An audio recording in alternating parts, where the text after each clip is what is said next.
The stellar dawn dove into the asteroid field like a wounded bird seeking shelter. Rocks the size of buildings tumbled past the viewport, some close enough to scrape the hull.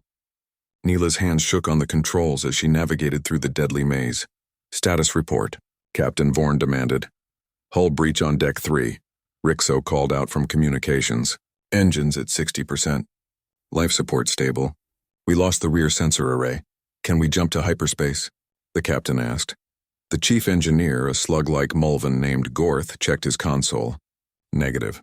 The hyperdrive took damage. I need at least 3 hours to repair it." "We don't have 3 hours," Thexus said grimly. He pointed at the tactical display. "The Vrak ships are spreading out.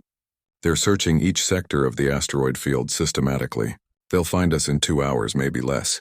Captain Vorn's claws drummed against his chair. Sweat beaded on his scaled forehead. He had commanded cargo ships for 15 years, but he had never faced real combat.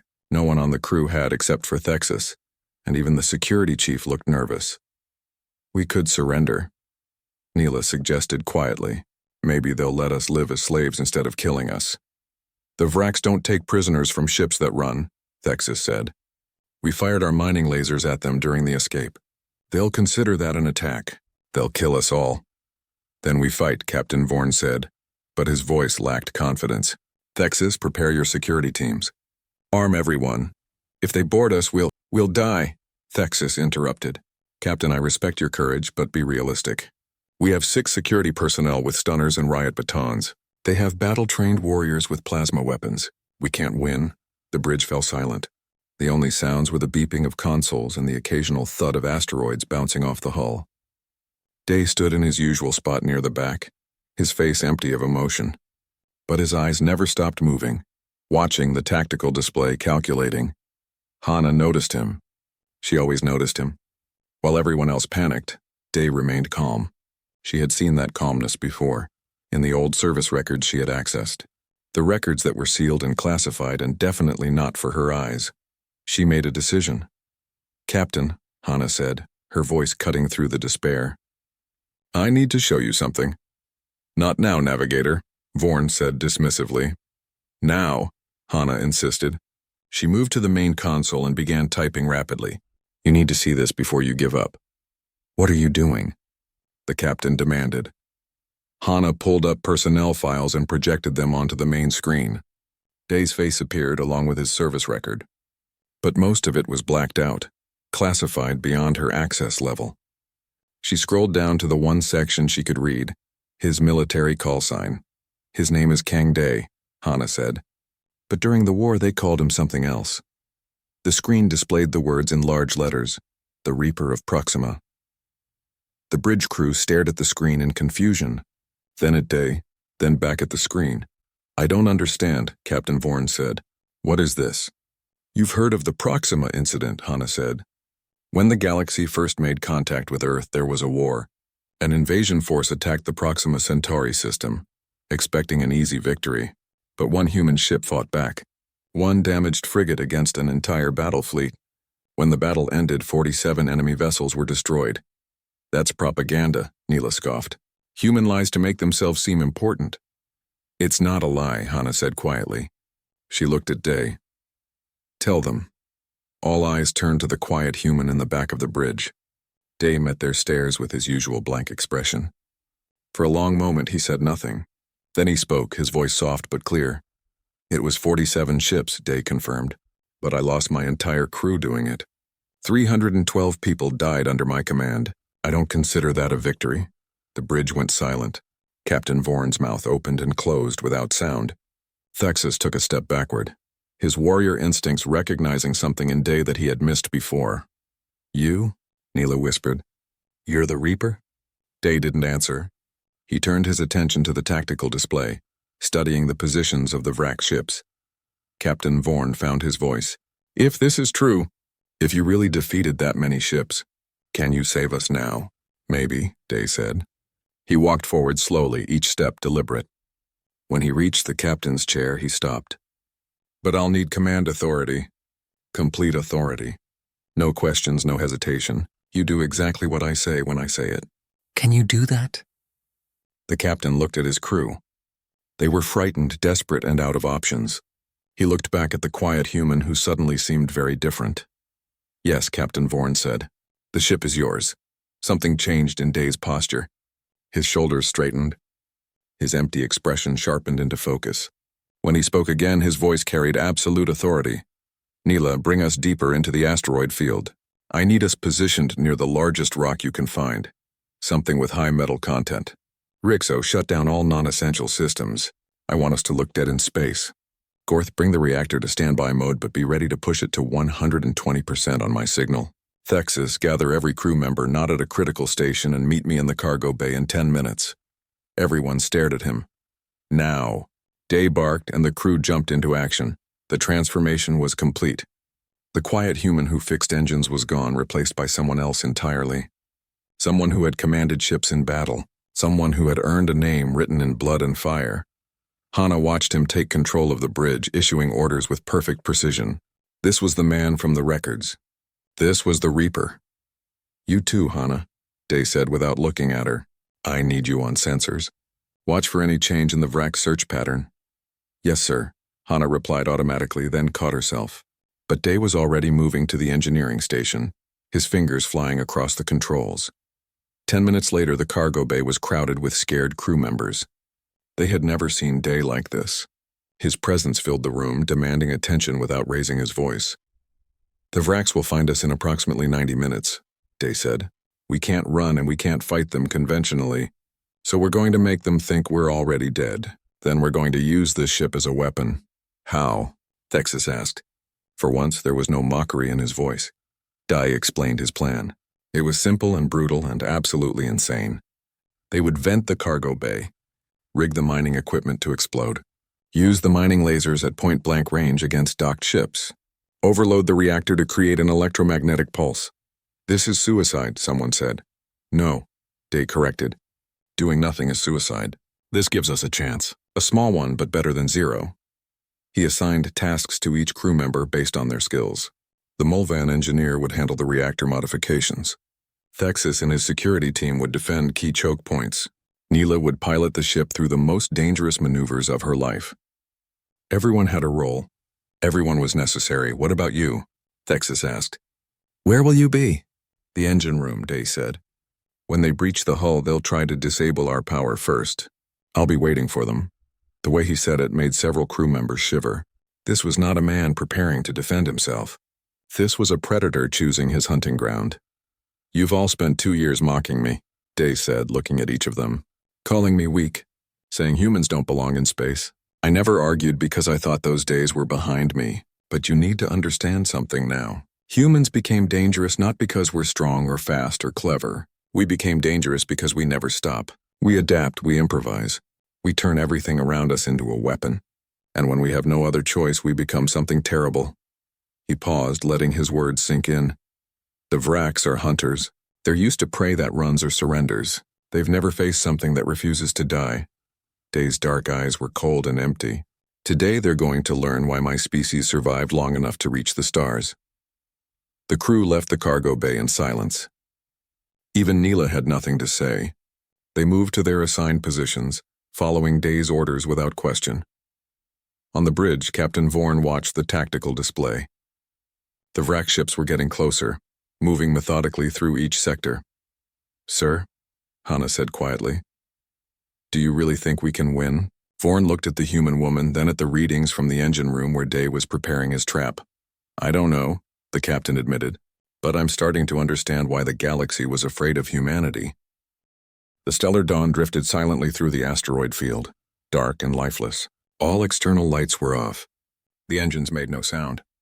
From a distance, the ship looked like wreckage, just another piece of debris among the rocks. Inside, the crew waited in darkness. Emergency lights provided only a dim red glow. The air felt thick and heavy.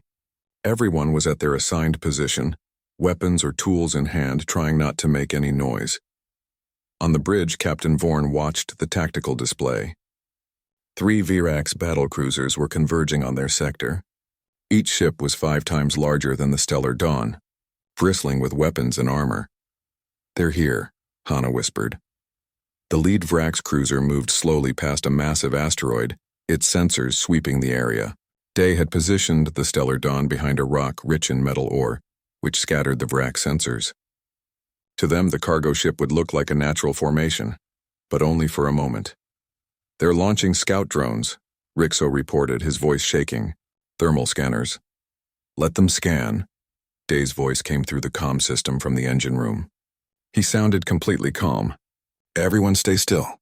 Control your breathing. The drones are looking for movement and heat signatures. We're running on minimal life support, so our heat signature matches a dead ship." The crew held their breath as the small drones buzzed past the viewport. One drone paused, hovering near the bridge. Its red scanning light swept across the dark windows. Neela closed her eyes, certain they had been discovered. The drone moved on. "First cruiser is passing us," Hana said. "Second cruiser moving into position. Third cruiser. It's stopping." "They found us," Thexus said grimly. "They think they found us," Day corrected. "They see a dead ship, powerless, no threat. They'll send a boarding party to check for survivors and salvage. That's when we spring the trap." "Everyone ready?" A chorus of affirmatives came through the comm. The third Varax cruiser approached slowly, its massive bulk blotting out the stars. Docking clamps extended from its hull like metal fingers reaching for prey. The crew of the Stellar Dawn heard the clang of metal on metal as the Virax ship attached itself to their cargo bay. "Contact," Day said. "Neela, be ready on my signal. Gorth, begin reactor warm-up. Keep it quiet." The ship trembled slightly as the Vrax cut through the cargo bay doors. Day had intentionally weakened that section, making it easy for them to breach. He wanted them to feel confident, overconfident. Boarding party entering the cargo bay, Thexus reported. He was positioned above the bay with his security team, watching through maintenance grates. "I count 20 hostiles. They're armed with plasma rifles.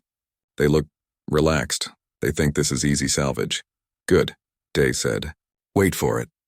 The Vrax pirates spread through the cargo bay, checking corners and scanning for life signs. They were Crethans, large insectoid creatures with black armor plating and multiple arms. They clicked and chittered to each other in their own language, clearly amused by the easy target. One of them found the cargo controls and tried to access the ship's manifest. Day had left the console active, another piece of bait. "Now," Day said quietly. Thexus hit the detonator. The explosives Day had rigged throughout the cargo bay ignited simultaneously. The bay doors that the Vrax had cut through suddenly blew outward with tremendous force. The explosive decompression sucked half the boarding party into space instantly. The others scrambled for handholds, their chittering turned to shrieks of panic. "Seal the bulkheads," Day ordered. Emergency doors slammed shut, separating the cargo bay from the rest of the ship. The remaining Vrax were trapped in a room that was rapidly venting into space. Mining lasers fire. The Stellar Dawn's mining lasers, normally used for breaking up asteroids, swiveled on their mounts. Day had repositioned them during the preparation, aiming them at where he knew the Vrax ship would dock. At point-blank range, even mining lasers could do serious damage. The beams lanced out, striking the docked Vrax cruiser's engine section. Armor plating melted. Systems exploded. The cruiser shuddered and began listing to the side, its engines dying. "Disconnect," Captain Vorn shouted. "Get us away from them." The Stellar Dawn's docking clamps released and Neela fired the thrusters. The cargo ship pulled away from the crippled Vrax vessel just as its reactor started to overload.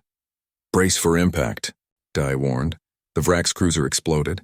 The shockwave hit the Stellar Dawn like a hammer, throwing everyone against walls and consoles. Alarm screamed. Sparks flew from damaged systems. But the ship held together. "Status," Captain Vorn demanded. "We're alive," Gorth reported, sounding surprised. "Hull integrity at 70%. Engines functional. That crazy plan actually worked." "It's not over," Day said. "The other two cruisers know where we are now." "Neela, get us moving. Head deeper into the field. Use the asteroids for cover." "Where are we going?" Neela asked, but her hands were already on the controls. The fear in her voice was mixed with something else now. Respect. "Anywhere but here," Day replied. "Hana, what are the other Vrax ships doing?" "They're pursuing," Hana said. "Both cruisers have changed course. They're angry. I'm picking up increased weapon signatures. They're not going to try boarding us again." "They're going to blow us out of space," Thexus said. "Let them try," Day said. The Stellar Dawn weaved through the asteroid field with Neela at the controls. She had always been a skilled pilot, but fear and adrenaline pushed her to new levels. The ship rolled and dove, passing within meters of spinning rocks. The Vrax cruisers followed, larger and more powerful, but also slower and less maneuverable. "They're firing," Rixo screamed.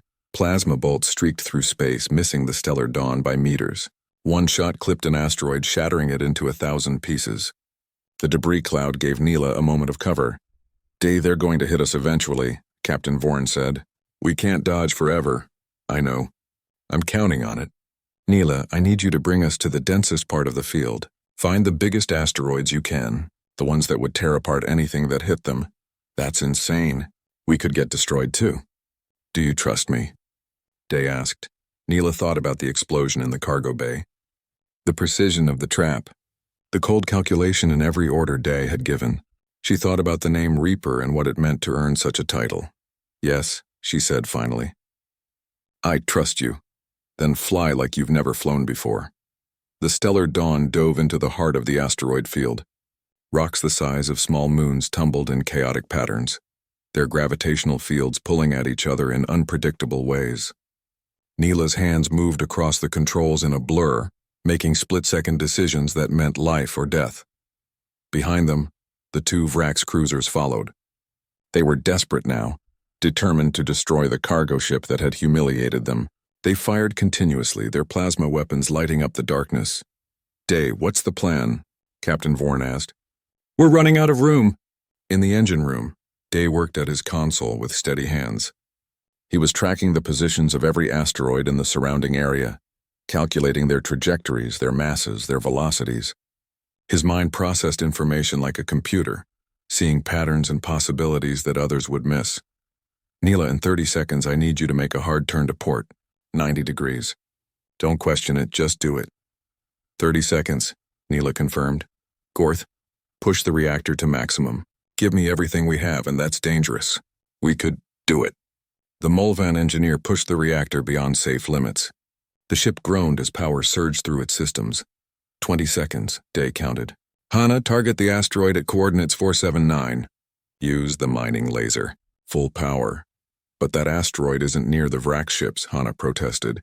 15 seconds. "Trust me." Hana locked onto the target. "The mining laser charged. 10 seconds. Fire the laser." The beam lanced out, striking the massive asteroid. The rock was already unstable, held together by weak gravitational forces. The laser was just enough to break it apart. 5 seconds. "Neela, turn now." Neela yanked the controls. The stellar dawn pivoted sharply, changing course so fast that everyone was thrown sideways. The ship shot between two asteroids with barely a meter of clearance on each side. The Vrax cruisers, larger and less agile, tried to follow. They couldn't make the turn. They had to go around the asteroids, which put them directly in the path of the rock Day had destroyed. The fragmented asteroid exploded outward in all directions. Chunks of stone the size of buildings slammed into the lead Vrax cruiser. The impacts overwhelmed its shields. Armor cracked. The hull buckled. The cruiser tried to retreat, but it was already too damaged. It collided with another asteroid and broke apart. "One left," Day said calmly. The final Virax cruiser was the largest of the three. It had been hanging back, letting the others lead the chase. Now it accelerated, all weapons firing at once. "We can't take another one," Thexus shouted. "That ship is too big." "Neela," Day said. "See that cluster of asteroids at 10 o'clock? The ones spinning around each other. The debris field? That's a death trap. Nothing could survive flying through there. We could, if you're good enough." "Are you?" Neela looked at the swirling mass of rocks, each one spinning in different directions, creating a three-dimensional maze of certain death. No one had ever navigated through a formation like that. It was impossible. She thought about all the times she had called humans weak, cowards, unworthy of space. Frontier Station Gamma buzzed with activity for the next week.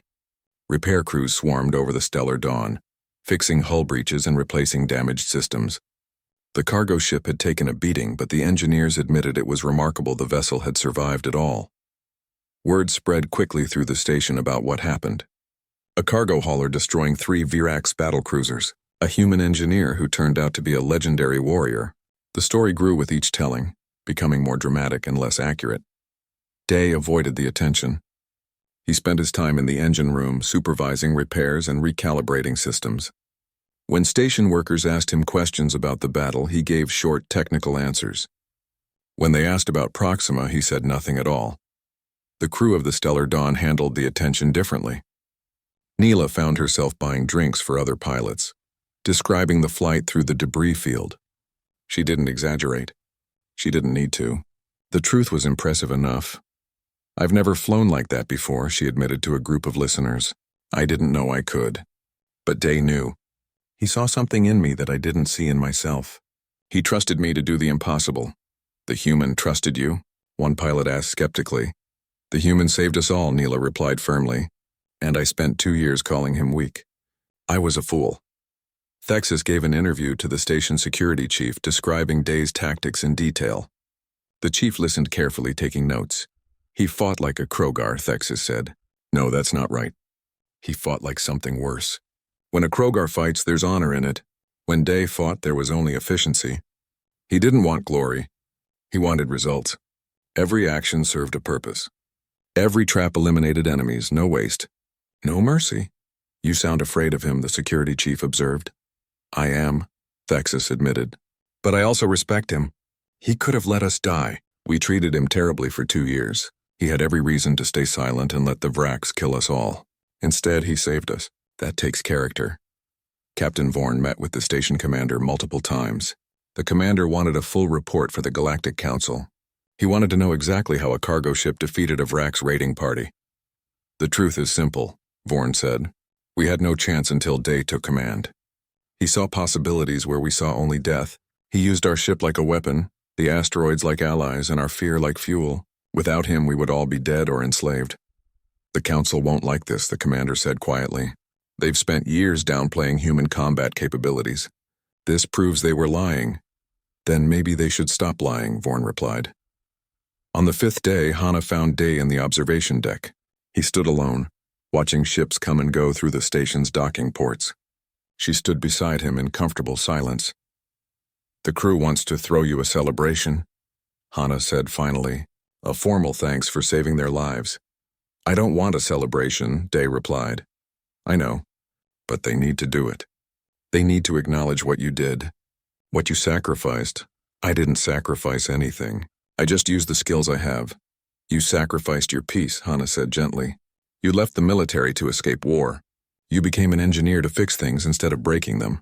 But when we needed you, you broke yourself open and let the warrior out again. That cost you something." Day was quiet for a long moment. "The nightmares came back.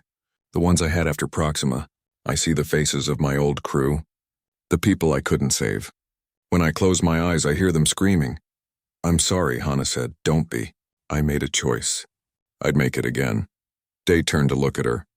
"But I need you to understand something. I'm not a hero.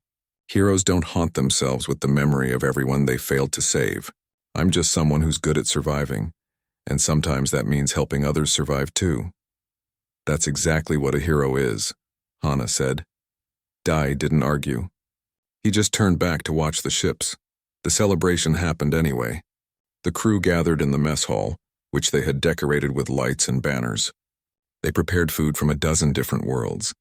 They invited station personnel who wanted to meet the legendary Reaper. Day attended because Captain Vorn asked him to. He stood uncomfortably near the back while crew members gave speeches about his bravery and tactical genius. He didn't smile. He didn't wave. He just stood there waiting for it to be over. When the speeches ended, Neela approached him with a glass of something blue and fizzy. "I know you hate this," she said, "but please let us thank you properly." "You've thanked me a dozen times already," Day replied. "Not enough. Never enough." Neela looked at him seriously. "I need you to understand something. I'm avian. My people value courage above all else. We mock those who show fear or weakness. It's part of our culture. But our definition of courage was wrong. Real courage isn't being loud or aggressive. Real courage is being quiet when everyone mocks you, and still choosing to help them when they need it." She bowed deeply, a gesture of profound respect in avian culture. "You taught me that." "Thank you," Day nodded slightly.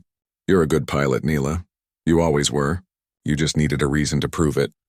One by one, crew members approached him.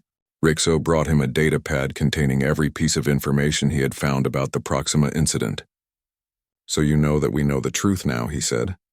"No more lies." Gorth gave him a small metal sculpture he had made from scrap parts.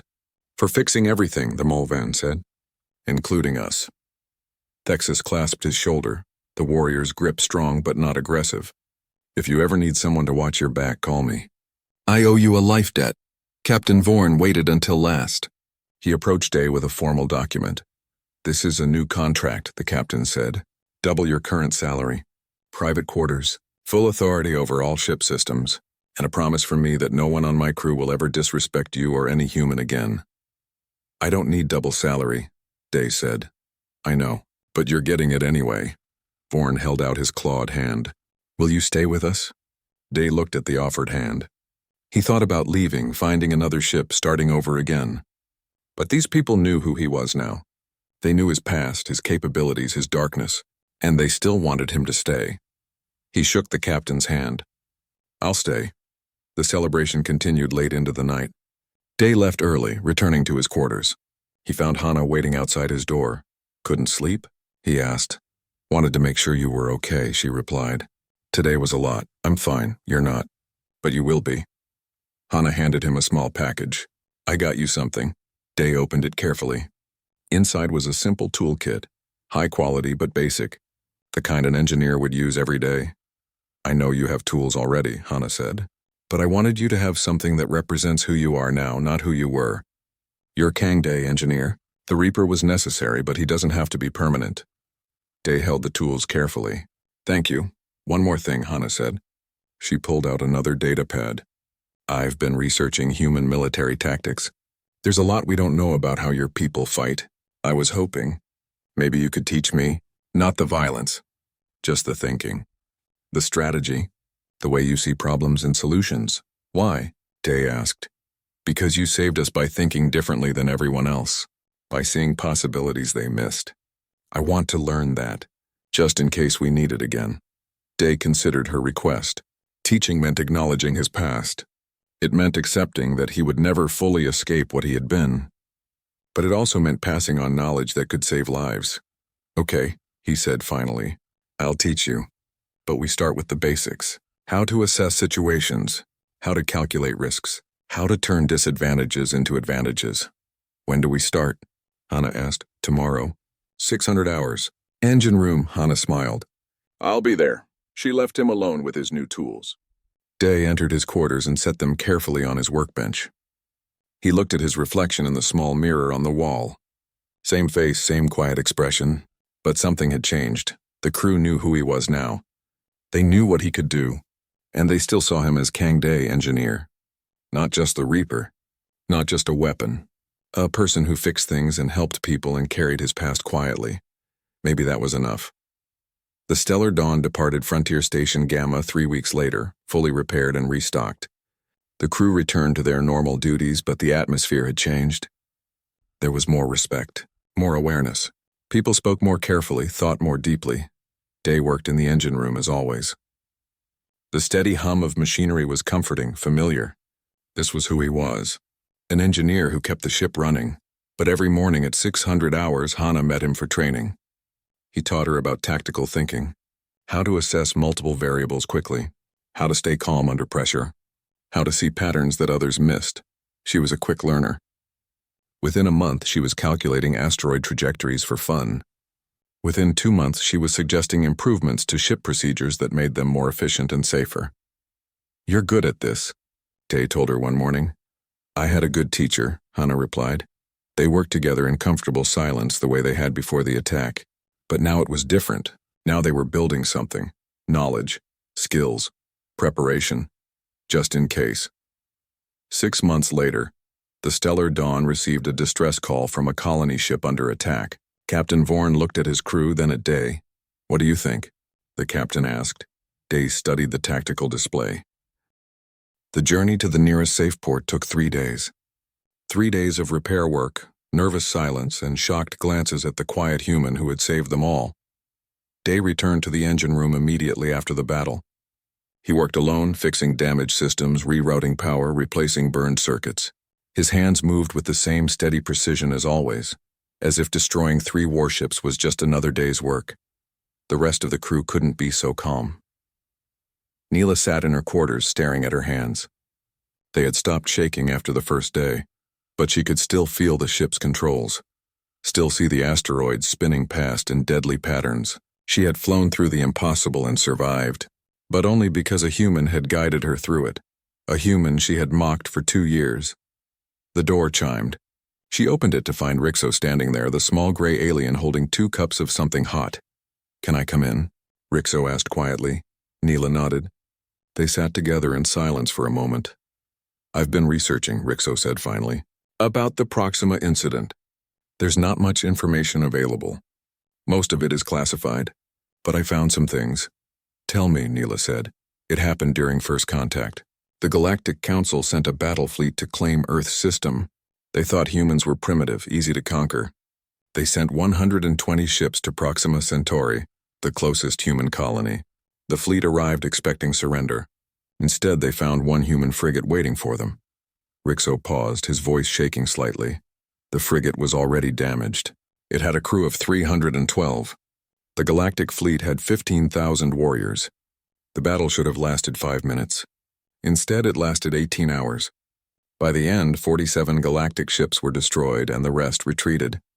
But the human frigate was dead in space. Only 1 person survived. Neela whispered. The Galactic Council covered it up. They couldn't admit that 1 damaged ship had defeated their fleet. They couldn't explain how humans fought, so they classified everything and pretended it never happened. They called it propaganda, human lies. Rixo looked at Neela. "We believed them. We thought humans were weak. We were wrong." On the bridge, Captain Vorn reviewed the battle recordings for the 100th time. Every order Day had given, every trap he had set, every calculation that had turned a cargo ship into a weapon. Hana found him there, staring at the screens. "You should rest, Captain," she said. "How did we miss it?" Vorn asked, not looking away from the display. "He was on our ship for 2 years." 2 years? "And we never saw what he was." "He didn't want you to see," Hana said. "He was running from that life. He told me once that he just wanted to fix things instead of break them." "Well, he certainly broke those Vrac ships," Vorn said. He finally turned to face Hana. "Your people, humans, you're not what we thought. The Council lied to us about your capabilities." "They lied to themselves," Hana replied. "They wanted to believe we were harmless. It made them feel safer." In the cargo bay, Thexus stood among the wreckage. The explosion had torn through the room, leaving scorch marks and twisted metal. He remembered watching the Vrac's boarding party get sucked into space. Their confident attack turned into instant death. He had fought in 3 wars.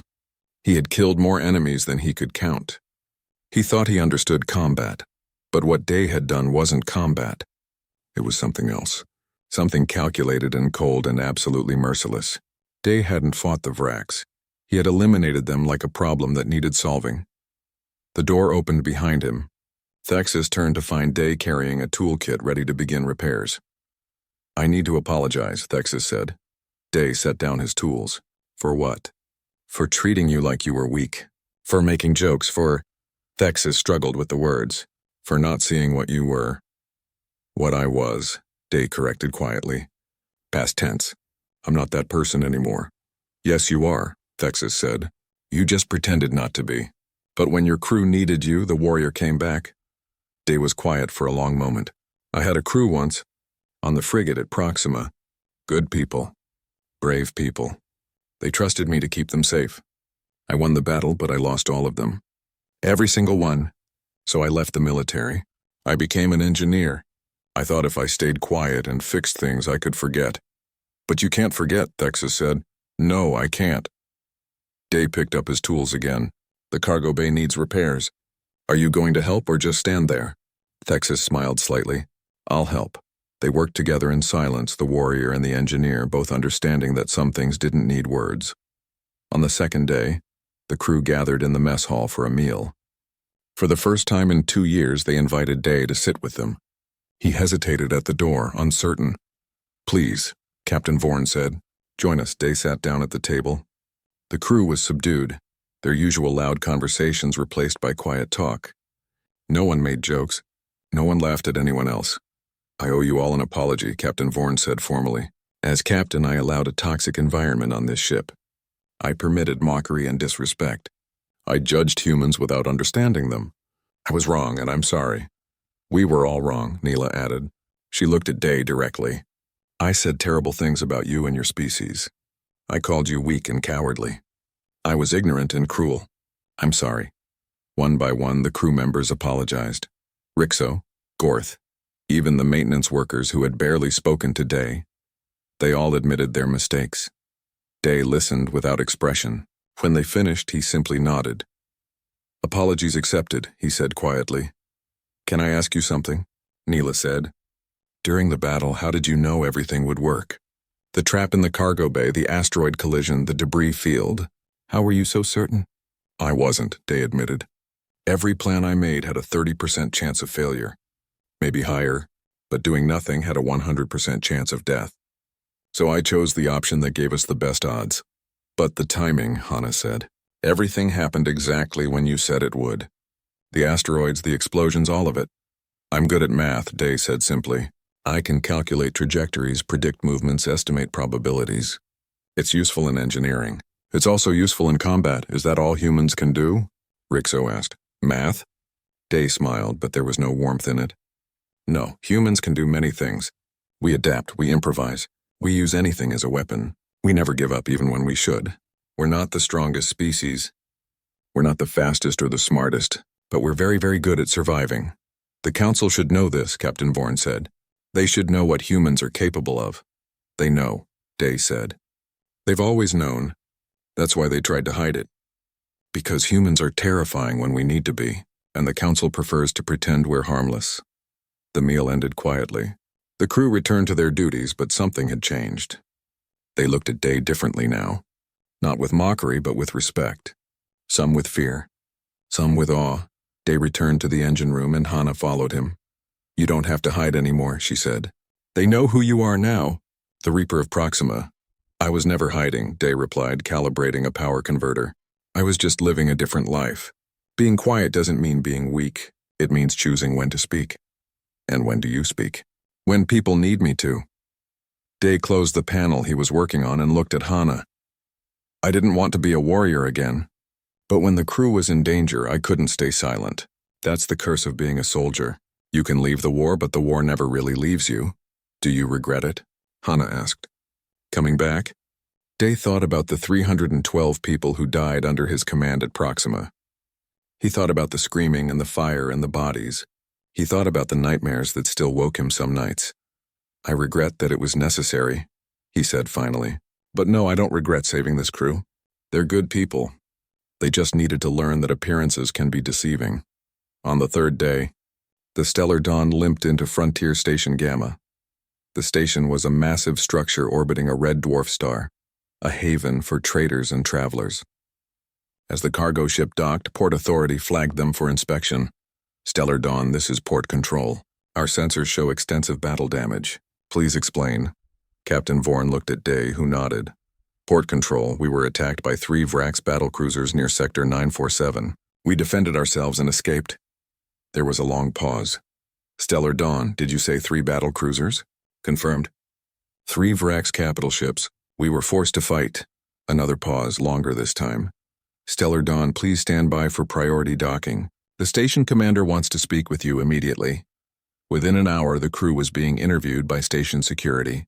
They told the story of the attack, the traps, the asteroid field. The security officers listened with growing disbelief. You destroyed 3 battle cruisers with a cargo hauler? The commander asked. We had help, Captain Vorn said. He gestured to Day, who stood quietly in the corner. We had the Reaper of Proxima. The station commander's face went pale. That's impossible. The Reaper is classified. That operation never... It happened, Vorn interrupted. And he saved all of us. The commander looked at Day for a long moment. I'll need to report this to the Council. Report whatever you want, Day said softly. I'm just an engineer. I fixed our ship and we survived. That's all. But the commander knew it was more than that. Everyone in the room knew it.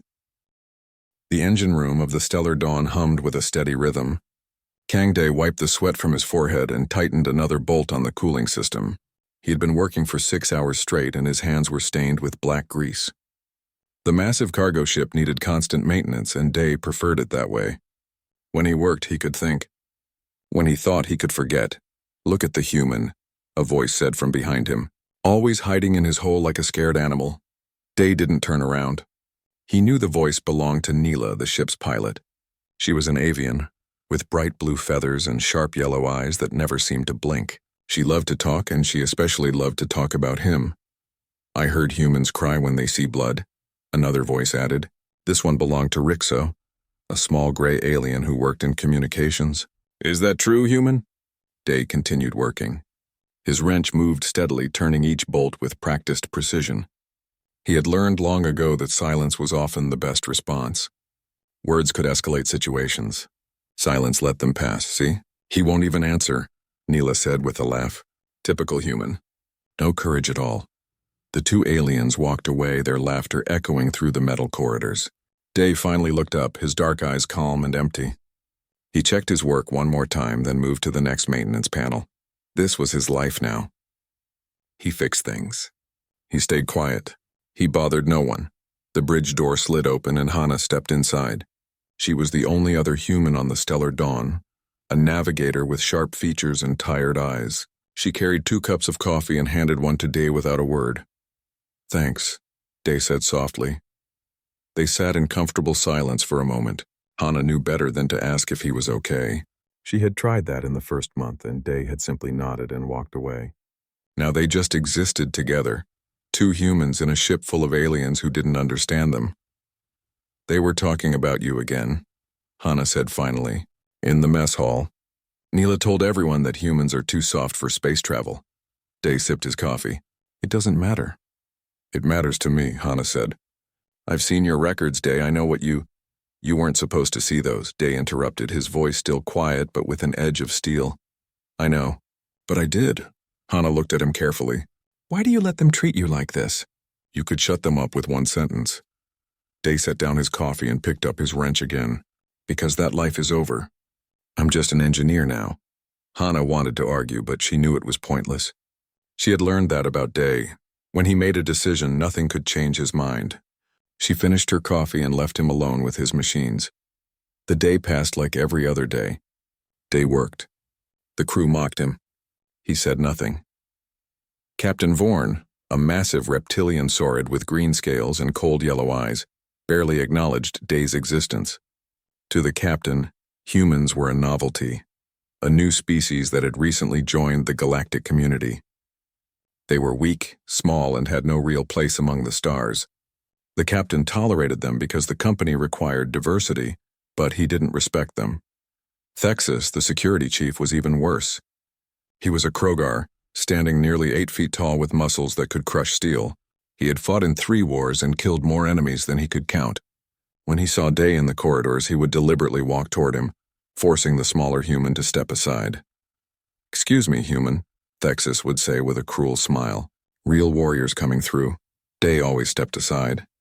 He never made eye contact. He never responded. In the evening, the crew gathered in the mess hall for dinner. Day ate alone at a corner table, his food bland but nutritious. He watched the others laugh and share stories of their adventures. Neela told an exaggerated tale about outrunning pirates near the Gamma sector. Thexus described a bar fight on a frontier, planet where he had defeated 6 opponents at once. They were warriors, heroes, legends in their own minds. Day was just the quiet human who fixed them. "Engines. I wonder why they even sent humans into space," Neela said loudly, making sure Day could hear. "They have no strength, no speed, no natural weapons. What good are they?" "Maybe they're good at running away," Thexus suggested, and the table erupted in laughter. Hana stood up from her seat, her face flushed with anger. "That's enough! You don't know anything about—" "Sit down, navigator," Captain Vorn said with a dismissive wave. "It's just talk. If your friend is offended, he can speak for himself." All eyes turned to Day. He continued eating his food, his expression blank. He didn't look at them. He didn't acknowledge them. After a moment, the crew lost interest and went back to their conversations. Hana sat down, frustrated and helpless. She wanted to defend him, to tell them all the truth, but she knew Day wouldn't want that. So she stayed silent, and she hated herself for it. The Stellar Dawn continued its journey through the Outer Rim territories, carrying cargo from one system to another. It was routine work, boring and safe. The crew had been together for 2 years, and they had never faced any real danger. Pirates occasionally threatened smaller ships, but they avoided large cargo vessels with proper security. That night, Dai worked late in the engine room. The third coolant system needed recalibration, and he wanted to finish before the next jump to hyperspace. His hands moved automatically, following patterns he had learned years ago in a different life. He didn't think about that life anymore. He didn't think about the screaming, the fire, the bodies floating in space, the decisions he had made, the people he couldn't save. He was just an engineer now. Just Kang Day, a quiet human who fixed things. The alarm woke everyone at 400 hours. Day sat up in his bunk, instantly alert. His heart rate didn't increase. His breathing didn't change. Old instincts took over, analyzing the sound, determining the threat level. Red alert. All hands to stations. He dressed quickly and moved through the corridors. Other crew members stumbled past him, confused and frightened. He reached the bridge in under 2 minutes. "What's happening?" Hana asked, rushing in behind him. Captain Vorn stared at the main display screen, his face pale. "The frontier station. It's gone." "Gone?" Thexus demanded. "What do you mean, gone?" "I mean destroyed. Completely. We received a distress signal 30 seconds before it went silent." The captain's clawed hand gripped his chair. "We're the closest ship. We need to—" The ship shuddered violently. Alarms screamed throughout every deck. "Multiple contacts," Neela shouted from her pilot station. "Ship's approaching fast." "They're firing on us." "Evasive maneuvers." Captain Vorn ordered. "Get us out of here." The Stellar Dawn lurched sideways as Neela pushed the engines to maximum. Through the viewport, Day could see them. 5 dark ships with red markings. Sleek and deadly. Brax Collective, Thexus breathed. And for the first time since Day had known him, the massive warrior sounded afraid. Another impact rocked the ship. Sparks flew from a control panel. The lights flickered. "We can't outrun them," Neela screamed. "They're too fast." "Then we fight," Thexus said, but his voice lacked conviction. "With what?" Captain Vorn snapped.